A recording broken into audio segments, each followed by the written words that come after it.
আজকে আমি এসে গেছি ক্লাস 6-এর অঙ্ক নিয়ে। আমাদের আগে চ্যাপ্টারে কী ছিল যে পূর্ণ সংখ্যাকে দশমিক দিয়ে গুণ ভাগ। এবার এই চ্যাপ্টারে আমরা করব হচ্ছে দশমিক ভগ্নাংশকে পূর্ণ সংখ্যা আর দশমিক ভগ্নাংশ দিয়ে গুণ ভাগ।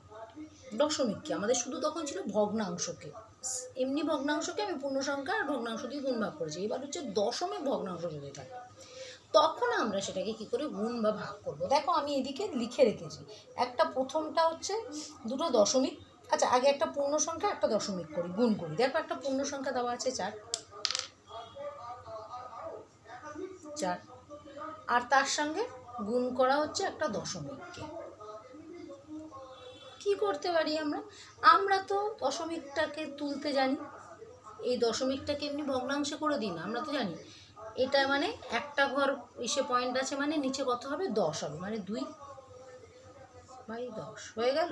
এইবার তো তোমাদের সেই আগের চ্যাপ্টারের পূর্ণকে ভগ্নাংশ দিয়ে গুণ যে শিখিয়েছিলাম, কী ছিল, জাস্ট লবটা গুণ হবে, হরটা হরের মতো থাকবে, তার মানে 4 গুণ 2/10, তার মানে 8/10। এবার কাটাকুটি গেলে করবে 2 4 8, 2 5 10, 4/5। এটাকে যদি আবার দশমিকে নিতে চাও তাহলে ভাগ করে নিতে পারবো, 4/5কে সেই একই জায়গায় গিয়ে দাঁড়াবে। ঠিক আছে, এই হলো তোমার পূর্ণ সংখ্যা আর দশমিক ভগ্নাংশ। এই যে দশমিক ছিল সেটাকে ভগ্নাংশে নিলাম, নিয়ে তার আমি গুণ করলাম। দেখো সোজা না? এইবার যদি দুটো দশমিক থাকে কী হবে, সেটা আরও সোজা। তার মানে আমরা এইটা করে নিলাম, 2-এরটা আগে আমরা করলাম। কি করলাম, পূর্ণ সংখ্যা, এটা কি করলাম, পূর্ণ সংখ্যা গুণ দশমিক সংখ্যা। ঠিক আছে, মানে আমি দ্বিতীয়টা করলাম। এইবার আসি 1 নম্বরটা। দেখো দুটোই হচ্ছে দশমিক সংখ্যা আছে, সেটাকে ভগ্নাংশে নিয়ে নেব।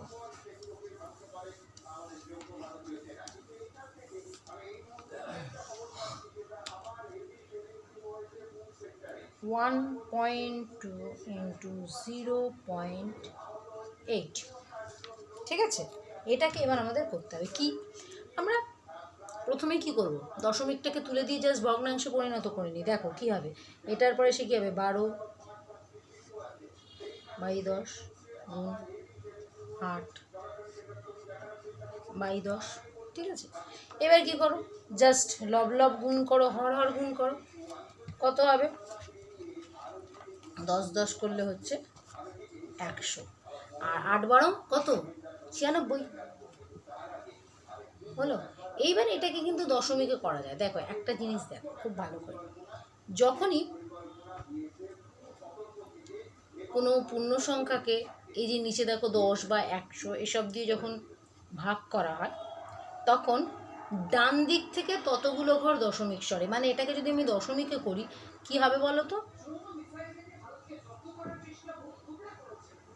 এরকম। কেন, নিচে 100 আছে তো ডান দিক থেকে দুটো ঘর সরেছে। যদি একটা থাকতো, যদি ধরো এটা একটা থাকতো, তাহলে কি হতো বলো তো, 9.6। কিন্তু আমাদের এসছে কত, 100। দেখো এই দিয়ে কিন্তু আমি পরের চ্যাপ্টারেরও একটা জিনিস শিখিয়ে দিলাম, যে যদি 10 100 বা 1000 দিয়ে কোনো পূর্ণ সংখ্যাকে ভাগ থাকে তাহলে দশমিক ঘর কোন দিকে সরবে, ডান দিক থেকে ততগুলো ঘর সরবে। দেখো এখানে 100 ছিল, ডান দিক থেকে এতটা ঘর সরবে। বুঝতে পারলে? তাহলে দুটো ভগ্নাংশ আমি গুণ করলাম, করে কি রেজাল্ট হলো, এবং সেটাকে আবার আমি ভগ্নাংশে কীভাবে নিলাম, দশমিকে কীভাবে নিলাম, দেখো বুঝতে পারলে, অসুবিধা নেই। তাহলে কি করলাম, যে 96/100 ছিল, যে কোনো সংখ্যাকে যদি 10 100 বা 1000 দিয়ে ভাগ করো তাহলে দশমিক বিন্দু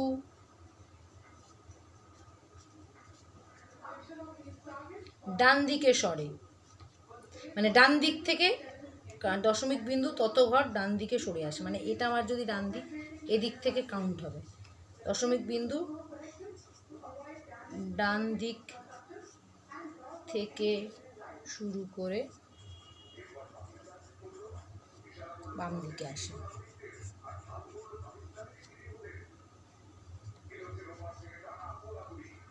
ডান দিক থেকে শুরু করে বাম দিকে আসে, কত ঘর আসবে?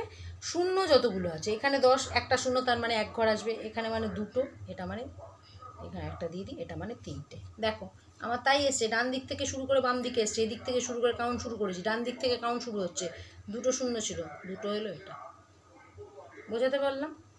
এরপর আসি 3 নম্বর, পূর্ণ সংখ্যাকে দশমিক দিয়ে ভাগ। চলো কি করব 3 নম্বরে? পূর্ণ সংখ্যা তা সেটা ভাগ হচ্ছে দশমিক সংখ্যা দিয়ে।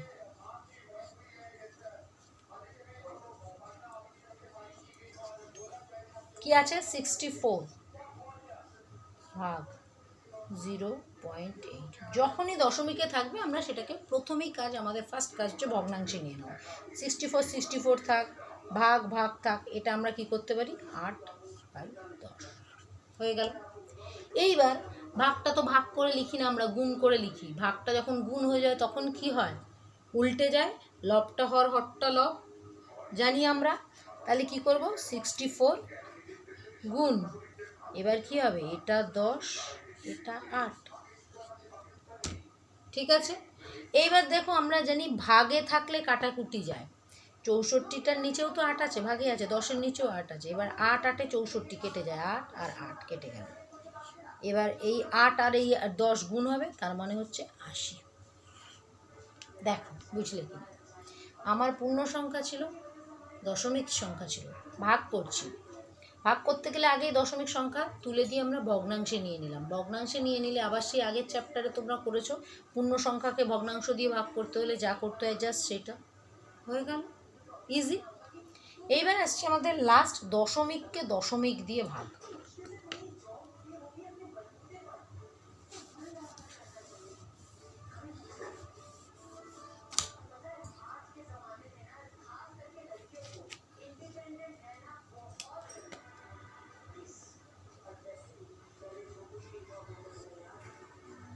দশমিক ভাগ দশমিক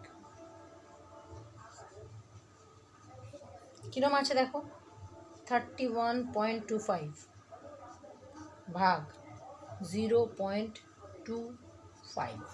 প্রথমে কি বললাম? সেই একই কাজ, আমাকে দশমিকটা তুলতে হবে। দশমিকের পরে ক ঘর আছে? 2টো ঘর, তার মানে কত হবে? আগে যেটা দশমিক ছাড়া সেটা লিখব, তারপর দশমিকের পর যেটা সেটা লিখব, আর নিচে কি লিখব? কত ঘর দশমিক সরাচ্ছি? আমি 2 ঘর সরাচ্ছি, তার মানে 1-এর পরে 2টো শূন্য।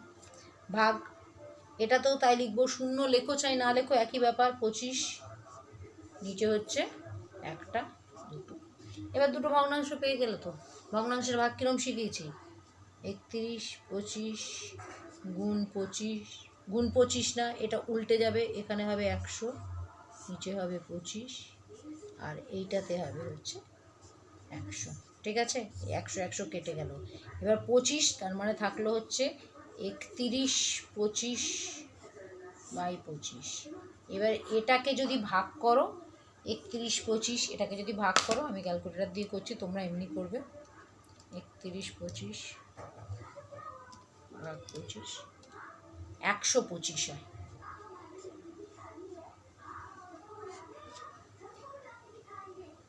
ঠিক আছে, 125। দেখো তাহলে আমি কি দেখালাম তোমাদের?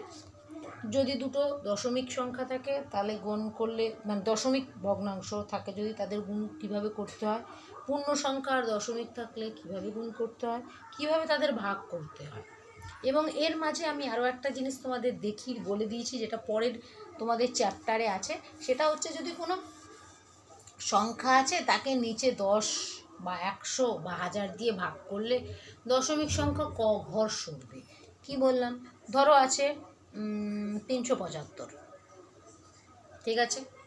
এবার এর নিচে আমি সব রকম করে দেখাচ্ছি। 10 আছে ধরো, আবার 375, 100 আছে, 375, 1000 আছে।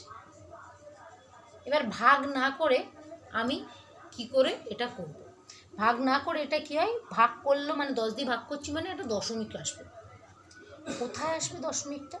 দশমিকটা আসবে যেটা শূন্য আছে তার এক ঘর ডান দিকে, তার মানে এখানে কোথায় আসবে, এটার উত্তর কত হবে 35.5। আমি পরের এটা পরের চ্যাপ্টারে আছে, আমি এটা কেন হলো আমি পুরো ভাগ করে তোমাদের দেখিয়ে দেবো, আর জাস্ট বলে দিচ্ছি নেক্সট চ্যাপ্টার আমি যখন ঢুকবো আমি তখন বলে দেবো। এটা একটা ঘর হলো, তাহলে এটাই দুটো ঘর হবে, দুটো ঘর মানে এখান থেকে দুটো ঘর হবে মানে 3.75। আর এটা তিনটে ঘর হবে, এই তো তিনটে ঘর মানে একটা 0 বসিয়ে দিতে হবে, 0.37। দেখো ভাগ করলে সরে, মানে এবার তুমি সরাটাকে কিভাবে লিখতে পারো, দুরকমভাবে লিখতে পারো, এক ডান দিক থেকে বাঁ দিকে সরে, বা তুমি বলতে পারো বাঁ দিক থেকে সরে, বাঁ দিক থেকে ডান দিকে সরে, ঠিক আছে, এরমভাবেও লিখতে পারবে, যেটা তোমাদের সুবিধা, যেভাবে বুঝতে সুবিধা হয়। আমরা কাউন্ট ডান দিক থেকেই করছি, ডান দিক থেকে বাঁ দিকে 1 ঘর সরলো, ডান দিক থেকে বাঁ দিকে 2 ঘর সরলো, ডান দিক থেকে বাঁ দিকে 3 ঘর সরলো। এবার তুমি বলতে পারো বাম দিক থেকে ডান দিকে 2 ঘর সরলো, বাম দিক থেকে ডান দিকে 1 ঘর সরলো, বাম দিক থেকে ডান দিকে করলো, এরকম মানে বেশ ভালো। ডান দিক থেকে বাম দিকে বলাটাই ভালো, যে ডান দিক থেকে আমি কাউন্ট করছি, ডান দিক থেকে 1 ঘর সরলো, বাঁ দিকে 2 ঘর সরলো, 3 ঘর সরলো। বুঝতে পারলে মনে হয় বোঝার খুব একটা অসুবিধা হবে না। ভিডিওটা তোমরা পজ করে বারবার করে দেখো, এই জিনিসগুলো কিন্তু ভালো করে তোমরা বুঝে নাও, শিখে নাও, কারণ পরবর্তীকালে এইগুলো যদি কনসেপ্টটা ক্লিয়ার না থাকে তোমাদের অঙ্ক করতে অসুবিধা হবে। ভালো করে দেখে নাও। নেক্সট দিন আমি এর পরের যে চ্যাপ্টার আছে সেটা নিয়ে আসবো।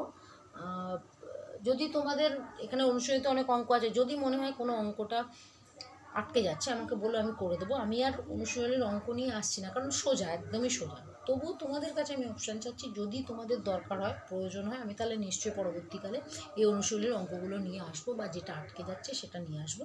সেটা তোমরা কমেন্ট বক্সে আমাকে জানাও, পজিটিভলি জানাও যে কোনটা অসুবিধা হচ্ছে, বা এখানে বুঝতে কোথাও অসুবিধা হচ্ছে কি না। বারবার পজ করে জিনিসটাকে দেখো, ভিডিওটা স্কিপ করো না, আর শেয়ার করো বন্ধুদের মধ্যে, ভিডিওটাকে শেয়ার করো।